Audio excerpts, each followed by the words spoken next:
The plane was actually still loading. We're into this conversation really early. I said, if right now Jesus suddenly got on board, like he's the guy who walks through the door right now and he starts down the aisle, something in you would wake. Like you'd want to run or you'd want to embrace. If somehow there was a seat available and he sat beside you, it would kind of produce a bit of a crisis. And because whatever it is that you're aching to know, and it's more than just why is there evil in the world, but what is my life? You'd have an instinct that this guy would know.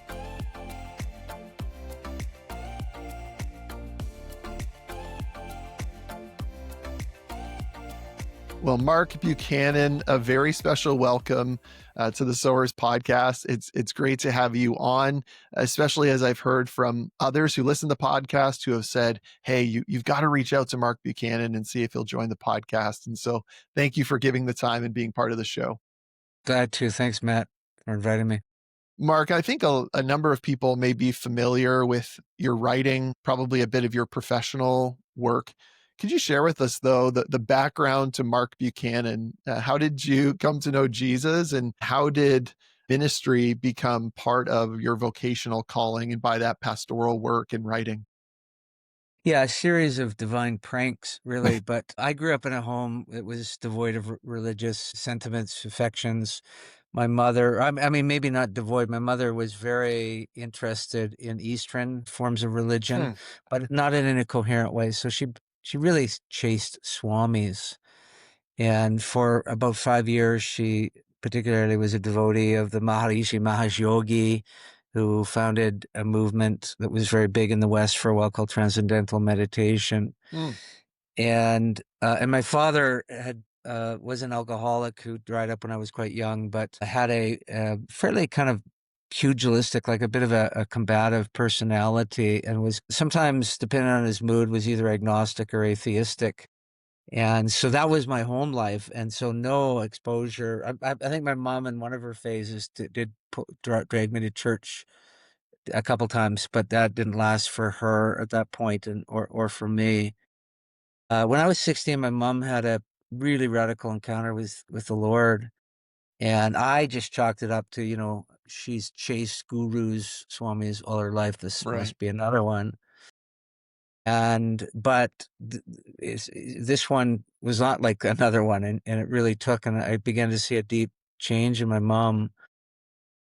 And my brother soon after became a Christian. My dad, he's passed now. To my knowledge, he never became a Christ follower, though he was softening near the end. But I didn't know what to make of my mom's conversion. I didn't know what to make of my brother's. But when I was in my early 20s, I realized I had no skills for life. None. And I was in a really toxic relationship that I didn't know how to get out of. I didn't know how to navigate. And I started to read the Bible. My brother actually bought me a Bible as a Christmas gift, which I thought was a useless sort of thing to do. Thanks. I put it on a shelf somewhere. And so I dug it up and began to read it during this tumultuous time in my life. And I was shocked to my core. Like if you have a first naivety when you approach scripture that you've never read it. I didn't even know. I remember phoning my mom and saying, I'm reading your book, but it's awfully, the Genesis thing was pretty interesting, but it's sort of slowing down significantly after that. Yeah. And she said, honey, you got to start with the Gospels. And I did not know what that was. I'm 21 and don't know what the Gospels are. So she explained, and so I started there. And that's when it was shocked out of my wits. I mean, meeting Jesus with no preparation, it is a radical subversion. And I knew, I mean, I would shake. I'd literally shake when I read the Bible, and especially if Jesus showed up, right? Yeah. And I knew I had to reckon with him. I just knew. Later I became a big fan of C.S. Lewis, and he talks about Jesus was either liar, lunatic, or Lord, and that he's either making stuff up or he's not, or he actually is who he claims to be. And Lewis said there's no middle ground. You can't say he was a great teacher because he's making outrageous claims. So I got that intuitively. He gave me language for it. Lewis did later, but I got intuitively you either utterly reject this person or you totally embrace and follow. And so I wrestled that out significantly. I met my woman that was, I broke off this, I did get enough courage to break off this toxic relationship and met my wife in that time, who has become my wife. And I just told her, I said, I think I might become a born again Christian. That was the language. It was Yeah. all the rage then. And she said, well, I'm a Christian. And I was going to parties and seeing this girl. And I'm like, honey, no, you're not. Like I was such a little kind of, legalist evangelist. Yeah. And she said, this is like, for all you listeners who are wondering what's a great pickup line, I'm going to, inform you right now. She said to me, you mean if I died tonight, I'd go to hell? And I said, I think you would. She still wanted to hang out with me. And so we went on a journey together. Within a few months, we had just came to this place where I was 21, she was 18, and we said yes to Jesus. And really have never looked back. Like I wouldn't trade my, best day of being a pagan for my worst day of being a Christ follower. Not that there haven't been some pretty dark moments along the way, but that was over 40 years ago. And so really it was this encounter through Christ through reading primarily the Gospels, but also watching the fruit of conversion in first my mom and then my brother. And when did writing and then the idea around Yeah. pastoring kind of come on the scene for you? Yeah. So I had I was a really bad student in public school. Like I was a solid C student right through to the end. I did not perform well academically and had no intention of going beyond grade 12. I wanted to get some kind of labor job and make my livelihood that way. But in grade 5, I had a really extraordinary teacher by the name of Michael Hayes, this is the 70s, so he's a full-on hippie. And this Mm, was in a mill town that, wasn't too welcoming to new Canadians or hippies. But he transformed my life. They fired him. He was there 1 year at the school, and they fired him because he didn't fit the system. But he changed my life, and it was through a simple calling out creativity in me that I didn't know was there. And he had me, I'm not sure he did other students. I honestly don't remember if this was sort of just a personal assignment or for everybody, but keep a journal. And he would read it weekly and push me to do better work. And so I would I would just do like this very, it was like bullet points. I got up, ate cornflakes, that sort of thing. right. And he's asked me to sort of, why don't you write a story? And I began writing stories when I was 12 years old, and they were horrible. I wish I had copies of them. I just remember they were really awful, but it kind of woke something up in me about the power of story and the power of language, that you can say dog and everybody has a picture in their head. Hmm. So I think intuitively I understand, writing is probably the most collaborative of the arts in the sense that if I paint a picture, I've done the work, you can look at it, you can maybe have some, you know, evoke something, but you're not really invited to participate in the creation of that thing. If I'm a writer, I have to invite and I have to depend on your participation. I can't describe everything about the dog. It would wear me out and wear you out if I did. So writing has to be evocative, and the evocation, the completion of any piece of writing is the listener or the reader has to kind of finish furnish the scene out of their own imaginative stuff. I intuitively got hold of that when I was 12 years old. I had no language for it, just the magic of it. Hmm. And so anyhow, that just like I lit up. And then they fired him and they failed me. He had passed me. In fact, the only academic award I ever won in public school was in his class, and it was most improved. Wow. There you go. Because I went from a C to a C plus, but uh, that just kind of wasted me. That they failed me, even though he had passed me. Long story. That my parents intervened and ended up getting thrown into the next grade anyhow, so I didn't end up failing a grade. But I just went back. I slumped back into sort of being a poor student. When I was 18. And I graduated, finally got through, barely scraped through, the public school, graduated from grade 12, and working in a nowhere job, paid well. And I was watching all these older guys get stuck in this well-paying, soul-sucking job. Right. Yeah. And the writing thing woke up again. And I was also in this, in this relationship that I didn't know how to navigate. And so as a kind of a solace, I began to write again, and stories. It was fiction. It was something was there now. Like there was some craft. It was raw, but I could see it, and there was a sense of how to work the magic more Hmm. than I had at 12. And I started to actually print my stories and bring them to this nowhere job I was in. And my coworkers started reading them and asking for more. And so yeah, it was just a real affirmation. But I still wasn't planning on going to university. It took 3 years of being in this nowhere job, finally realizing I was going to get stuck in something that would, you know, 40 plus hours a week. I'd be kind of the dead man walking. And so I applied, and I had such bad grades. Could only get into community college, and signed up for every writing course that existed, Wow. and found out I wasn't a good writer, but they could they could work with me.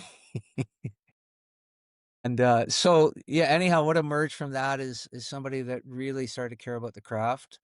And I think only in my 30s did I even get something worth saying. But I worked my craft for 10 years. Hmm. And so if you've read my stuff or other people, you'll notice that I do care about very much the language. Yeah. And that emerged out of that 10-year apprenticeship. Well, it was Jared Brock, who's both a personal friend, and then he was Yeah, he's a also on the great guy. podcast. And he said in that interview, he said, well, he was talking about his internship that he called you up and said, "I want to come and learn from you." And great story. People can go back and listen to that one. But he said of you that you are the most gifted. He believes the most gifted technical writer. Um, and so it's amazing to hear your humble beginnings, if we were to put it that way, into where God has led and directed you. What do you find that it is about writing? You talked about there's kind of this evocative nature. Your readers imagine things when they read particular words. What is that? I want to bring this in some ways to the realm of following Jesus, to discipleship. And Jesus used word and story and Yeah. parables. I remember someone saying, Jesus was primarily a parabolic theologian.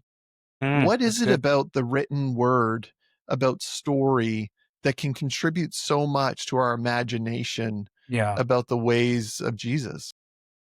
Well, two ways to approach that. One is, and I'm not a scientist, and every time I read a great science book, I forget it almost instantly. But we do know this surge in neuroscience is astonishing. And there's a thing that happens with any communication, but it happens at a very high level with story called brain syncing. So the synchronization of brains. And there's something like we're wired for story, and there's there's um, evolutionary explanations of that, but I sort of like the idea that God's the ultimate storyteller. Right. That's part of the Imago Dei. That's part of how we sort of enter creation and see beauty and hear truth. Is it's a storied universe. God, even the creation narrative is poetic, right? There's this evocativeness. There's this imagistic richness to it. So I think that's Imago Dei stuff that we got sort of hardwired in the womb toward lighting up on a story. But we do know we can study parts of the brain and what happens when somebody goes into story mode. Like a whole bunch of stuff starts rushing, not just the imaginative piece, but the Hmm. emotional stuff. We start to synchronize with the emotions. And that's why good storytelling is never tells a reader or a listener what to feel, or even what you felt. You just describe a thing in a way that will awaken the feeling. That's an art. That's part of the craft, part of the artistry of good writing. But often, weirdly, kind of minimalism is the best approach to actually creating strong emotion for your listeners or readers, where an overabundance of description will stifle it. and a kind of spareness will often bring it forth. So those are craft things that sort of how do you write to do that? But that's unquestionably something in the human, unique to the human. Maybe birds are in their songs or something telling each other stories of their lives or whatever, but it's unlikely. Humans fall into stories. And I mean, just think about the suspension of, disbelief when watching a movie, for instance.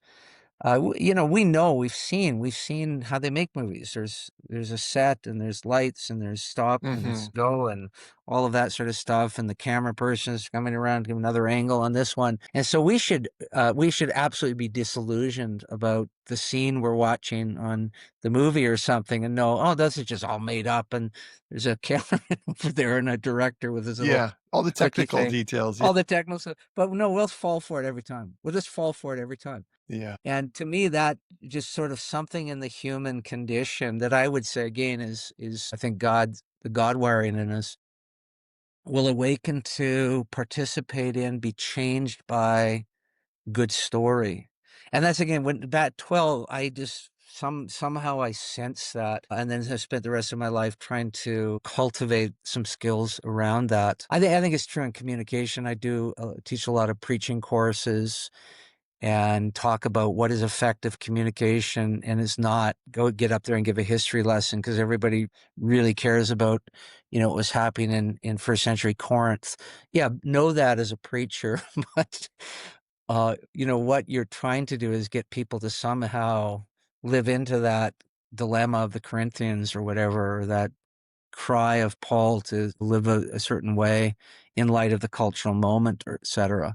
But that's a different set of skills that you're bringing then to the communication than downloading a bunch of information about Corinth. Hmm. So maybe bringing it down right to the ground for, those listening, the everyday follower of Jesus, someone who's a ministry leader. You have experience, you pastored for a number of years. You're now in the academic environment teaching. You've also written a dozen or so books. What what is it as it relates to Christian discipleship or helping somebody walk in their journey with Jesus that you've seen be most effective? Because again, you've had the opportunity to influence in multiple Yeah, yeah. ways. Is it the storytelling? Is there an effectiveness of, again, you can kind of test case some of your ideas, I think, in probably the books that you're writing and then use them Yeah, in pastoring and now apply them as far as you're teaching seminary yeah, students and trying to help them be better pastors. So what is the intersection of all of those things as it relates yeah. to maybe helping the average student that's sitting there go, how am I going to pastor for the rest of my life? Yeah, well, I use a lot of story in both my preaching and my teaching because I watch in real time that kind of shift that happens. You can almost watch it. You can see behind their prefrontal or whatever, and you can see something going on. It sort of shows up as some glint in the eye or whatever. So I use a lot of story because of the things I've already said about it, but also that I love that phrase, a parabolic theologian. Jesus' default in teaching was, "Oh, let me tell you a story." Teacher, who's my neighbor? Jesus doesn't go with definition; he goes with story. There was a man, and this happened. Was a neighbor. Yeah. Because something about even the memorability, the stickiness of a story is greater than here's some doctrinal points that you should memorize. Because also then it's evoking, when I'm, like I think everybody who's heard the parable of the Good Samaritan, and heard it even once, but say multiple times, they're walking down the street and there's that person. You're going to connect it, and you're going to say, am I going to be the Levi walking by, or am I going to be that person who actually helps here? And you may fail the test, but it's not like you didn't have a point of reference that was not just cognitive, but emotional and spiritual. So that's, I think, where we want to be parabolic theologians ourselves. But the other thing, my wife works with Indigenous women in a pretty intense way, and they're women who all of them have suffered pretty grievous trauma. Hmm. And all of them in the work that she does are trying to overcome some substance addiction. And the one thing that she's found most formative is a slow reading of scripture together, where you don't bring your pet sermon in responding to it like Christians often do. What did you hear in the scripture? And we tote out our pet sermon, whatever. Many of these women are reading with what Paul Ricoeur would call a first naivety. So they're hearing the story for the first time or reading the scripture for the first time. So they have a very visceral response to these scriptures. And the thing I've learned most, Matt, is there's no past tense for these women in terms of reading scripture. It's not like God said 3,000 years ago, thus and such. Their ability to hear God speak here and now is pretty upending and very convicting, because I realized how much, Kierkegaard, this philosopher, the English, talked about the way we hold scripture at arm's length. Hmm. These women don't. And there is God speaking to them in a way that they reckon with it. They reckon with what they hear it meaning. And they'll have insights into the scripture because of this first naivety. They're not toting out their favorite commentary on this thing Yeah. that will completely open a scripture that kind of I thought I knew. Like I'll give you one, Chelsea, lovely young woman, and I'd been on the streets for 6 years with a heroin addiction, and started to actually hear God of all things in Deuteronomy. That's where he really lit it up for her. But she was reading the Psalm 139, fearfully and wonderfully made. Yeah. And she says, Cheryl, my wife asks, Chelsea, what are you sensing? What are you hearing God say to you? And she says, it's okay to be afraid. And Cheryl said, what? And she said, I'm fearfully made. Fear is part of how God made me. I'd never read it that way. Hmm. But there's a sense where, yes, you are, like, we're all fearfully made. There's a sense where part of our humanness is we feel fear. And that the Bible doesn't try to banish fear. It gives us other remedy for it, like cry out to God. Romans, you've not been given a spirit of fear, but you've been given a spirit of what? Not bravery, sonship, by which you cry to God, Daddy. Hmm. It's a whole different approach to how to manage my fear, not somehow pretend it's not there or that God's going to, eternally eliminate it here on this earth. So stuff like that would recur, the first naivety, second naivety. He said that the only way to read scripture is try to practice a second naivety, where you kind of put away all your commentaries and your pet sermons, and you just try to hear the thing as though you've never heard it before. Hmm. And I think that's one of a keystone of good formation, is we can get people not to, obviously you want to build up a layers and layers of knowing and theology and stuff like that, but sometimes it just gets in the way. And to hear a scripture fresh, and sometimes to do that, we have to read way outside of our own tradition. We have to read Black theologians, African theologians, African American theologians, Asian theologians, disability theologians. They're just going to. One of my favorite books is Bob Ekblad, Reading the Bible with the Damned, where he reads scripture with undocumented immigrants and with maximum security prisoners. Well, Hmm. you're just going to get a different read on it if you Yeah. attend to the sort of their insights. Well, I know an author over the last few years whose book Reading While Black, Esau McCaulley.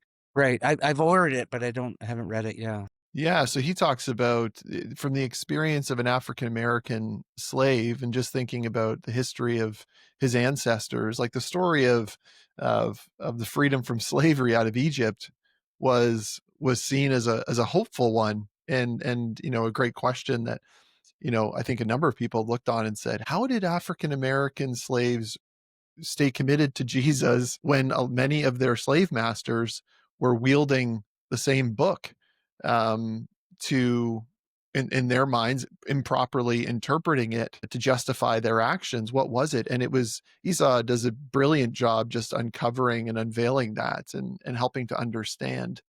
I'm wondering if we can kind of circle back to again this idea of story as a means by which we communicate good news, truth. Like thinking about our culture right now, even another example in kind of the business world is the writing of Patrick Lencioni, who many Mm, of his books will mm. be, stories, Parables, yeah. parables. And then at the end, in a couple of chapters, he'll, oh, well, this is the point I was trying to make here. And that's how this is illustrated.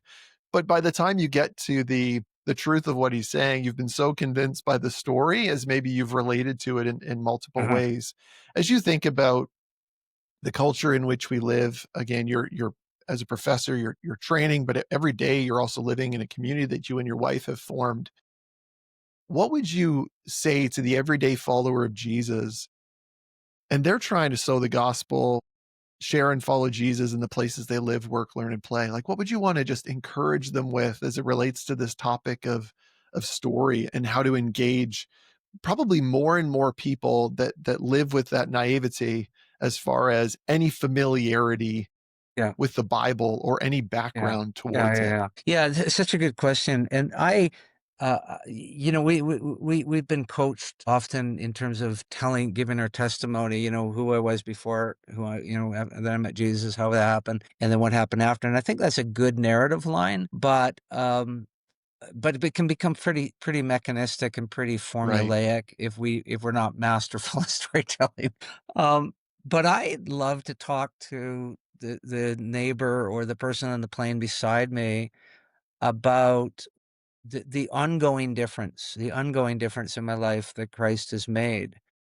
I remember one where a woman sat beside me, and when I was a pastor, the one way to pretty much end a conversation on a plane was just say they're a pastor, and then they put their earbuds in and we're done. Yeah. But occasionally that would kind of spark interest. And I remember one lady, and she was clearly in some kind of distress, um, sitting down, and we got into a conversation pretty quickly. And she found a pastor, and that drew her to me. And she had no religious background, but she had some need going on. I never totally learned what it was, but it was kind of obvious. But she started quickly generating all the reasons why she wasn't a Christian, and they were sort of pretty standard fare. I'm not an apologist. I don't find sort of knocking down people's bad reasons for not following Jesus. I'm not good enough at it to be an effective way of leading them to Christ. That I think that I cleave closely to what Peter says in 1 Peter 3:15, in your heart, set apart Christ as Lord. Always be ready to give an answer for the Hmm. reason for the hope you have, but do this with gentleness and respect. So that's kind of my watchword, Mhm. that there's something in my life that intrigues. So they're asking, and I'm ready, but it's always with a gentleness and respect. And so never found, I mean, there was an age where I was sort of trained up on apologetics and stuff. And so I would kind of tear apart people's, bad thinking and logic and stuff. But I got away from that. So I remember this lady sort of throwing at, what about all the evil in the world or whatever it was that she Yeah. was. And I said, listen, I said, I don't really have a ready answer to that. It's a massive, I see it as a problem. I feel it as a problem. I Mhm. don't have, here's the clincher argument about that. But I said, I can tell you this right now. And the plane was actually still loading. We're into this conversation really early. I said, if right now Jesus suddenly got on board, like he's the guy who walks through the door right now and he starts down the aisle, something in you would wake. You would sense something's going on, and you'd be either deeply drawn or deeply or profoundly repelled. Like you'd want to run or you'd want to embrace. But as he walked by, like you would just the buzz would either one. And if somehow there was a seat available and he sat beside you, it would kind of produce a bit of a crisis. And do I turn to him you'd lose interest in me pretty fast, probably, Mm. because whatever it is that you're aching to know, and it's more than just, why is there evil in the world, but what is my life? You'd have an instinct this guy would know. And so I find that I keep discovering this beauty and the mystery of this Jesus. And I told her a bit of my testimony. I wasn't always this guy. I wasn't raised this way. Anyhow, like, it was, she started coming to the church. It turns out she lived about an hour away, and she started driving down to attend the church. Um, I don't know what, she disappeared one day, and I don't know what ever happened, but I thought that's the way that I would share faith, is not sort of, I'm going to close the deal now, or I've got some ready-made little formula or something that, tends to work, evangelism explosion approach or something. I just want to bear witness to the reality of the ongoing revelation and change in my own life through knowing Christ, the comfort of that, and do it out of the human condition, that it hasn't, it's not like I've overcome every weakness and flaw in myself, but just a sense of one who walks with me, loves me in spite of all of that. That's how I tend to approach. I could generate more stories where that's where I try to take the conversation. And I've found very few people, once they realize you're actually not going to spring something on them, try to get them to sign the deal tonight or whatever. Mm-hmm. Pretty open. I think most people are deeply, deeply open to conversations of that nature, because they wonder when if they felt it was safe to talk to some. That's what the whole uh, um, alpha thing was, try to make a safe place where people can bring their honest questions, exploring deep matters, but they don't want to be ambushed. And so that's how I would approach it, is the real narrative of Jesus and what a difference is making, has made and is making. Well, and a powerful illustration to bring this together is something that you shared at the very beginning. Like when you're on a movie set, if you get, suddenly plop down into a movie set, you see all the cameras, you see where the lighting is placed, but then you jump into the shot as a person that's now Yeah. watching it, or you're sitting with the director who's seeing the shot. I mean, you're taken away, and in some sense, the truth of who Jesus is, the theology of what we believe, in essence, are the makeup or the technicalities to the shot, but then there's our lives that we are living and the dialogue that we are having with other people and other people are having with us. And I think that that's a very interesting way to kind of illustrate the nature of then the No, that's really good. story, right? Of you're inviting other people into the story of your life, and you're believing that there's this director and you're believing that he is lighting and there's shadows and other things in your life that you don't fully understand, but he's there directing it, but you're part of the story. No, that's really And good. Well right, done. and then you're just joining people then in on that Yeah. airplane. You're going, okay, I'm in the shot right now, what are you doing as the director? But here's this beautiful moment that I'm just inviting Yeah. somebody in to take witness of what I know. Yeah. So good. The other thing, Matt, is I teach preaching. I said that already. I also teach writing. Sometimes I do a course at Ambrose where I'm at, but I actually almost every year do at least 1 week-long writing retreat that I invite people to. And so I've tried to sort of try to figure out, as to be able to do something is not the same thing as being able to teach the thing. Yeah, and so I've had to try to learn how to teach things that I do fairly well. But in with teaching writing, on preaching, actually, one of the things I say is, anybody who can speak out of the human condition and can speak to the human condition will have listeners, even if those listeners disagree with you. Speaking out of the human condition is, I don't necessarily speak about it, but I speak out of it. So I'm aware of my own fear. I'm aware of my own foibles. I'm aware of my own moments of courage. My own desires, my own longings, all of that. And we know pretty quickly if somebody is kind of real with themselves about who they are, Hmm. and not putting on it's not some pretense about holiness that they've still way off in the distance. Yeah. And it's not like they're even talking about the wreck or the mess or, whatever but you just know a speaker or a writer who, Nowen was brilliant at this. Like, you never wondered, does Nowen struggle? Hardly he Hmm. would tell you, but it's all over his writing. So why do we trust him? Because he speaks out of the human condition, speaks to the human condition.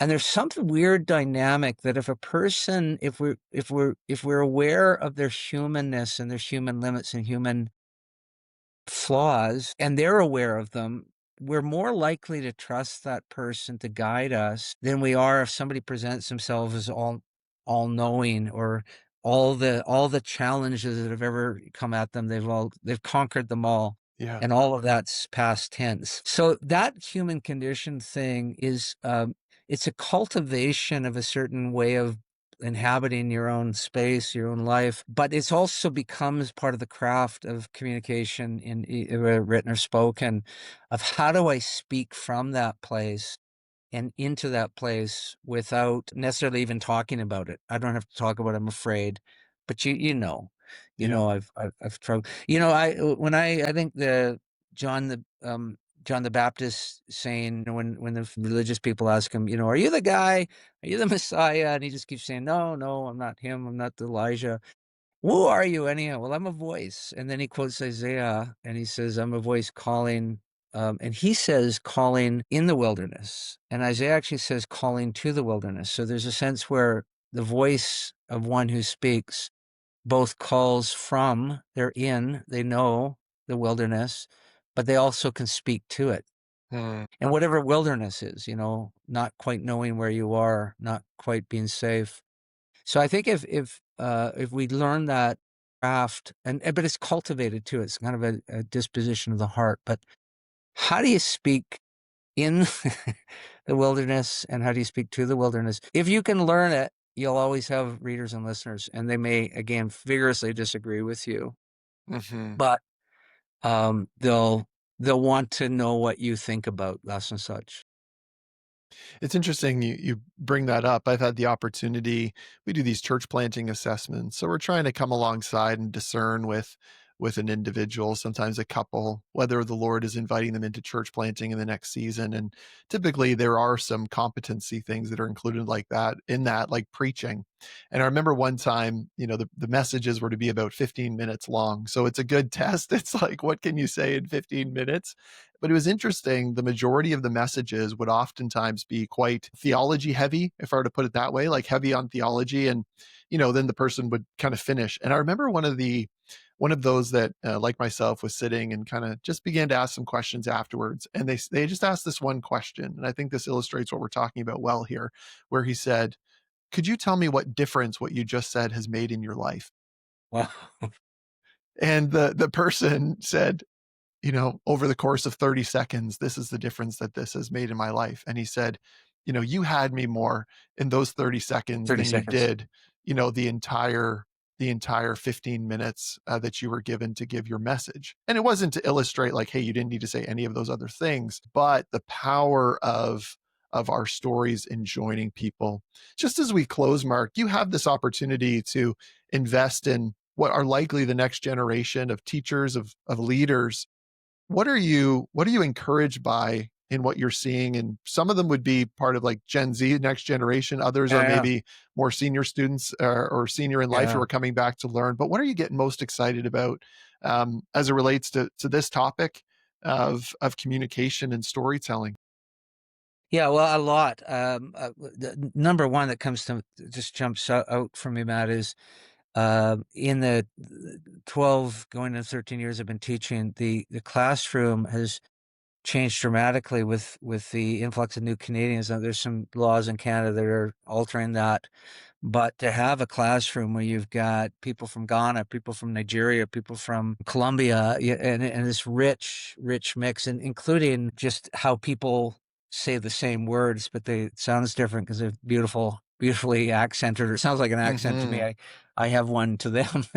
Hmm. So just that richness, that cultural richness, is a very intriguing place to inhabit and be part of and be a learner, not just a teacher, but a learner within. And one of my pleas, and since we have the platform, I have the platform now, is church leaders. Some of the brightest people coming up right now d- are these students from other parts of the world that are gifted communicators, storytellers. Like an Yeah. African is just, he's born telling stories and hearing stories. And so his go-to is a story, testimony and story. So it's very testimony rich. This is how Jesus has changed my life, or this is what it difference. And then it sort of, let me tell you, back in, my country or whatever. And so they just naturally gravitate toward that. And some of these could be, are the brightest leaders on the planet right now. And I really plead with churches to start to, like, I'm hearing lots of lament about where all the pastor is going to come from. Well, if you mean white male, I Yeah. don't know. They're all gone into business. Well, if you mean Asian female, let me tell you about this woman from Vietnam that can outpreach pretty much everywhere in your staff. Why don't you grab her? So that's I just would love to see kind of this gift that God has given to Canada with this international community gathering. So I'm super excited about that. I am deeply convicted by many of these students. They have a commitment to personal holiness and a evangelism and love for Jesus, and they can worship in ways that have just kind of broken me out of areas of cynicism and complacency. Hmm. So when the Africans all gather in the prayer room here, it's like I first thought it was a brawl because they're shouting at the devil, right? They're just falling way up there. And I thought, like, what, is there an argument going on in there? Oh, there is, but they're sort of calling down the fire of heaven onto situations. Or to watch the devotion of say the Vietnamese people or Filipino people. You know what? We should be learning evangelism from Filipinos. My Hmm. goodness, there's just in them.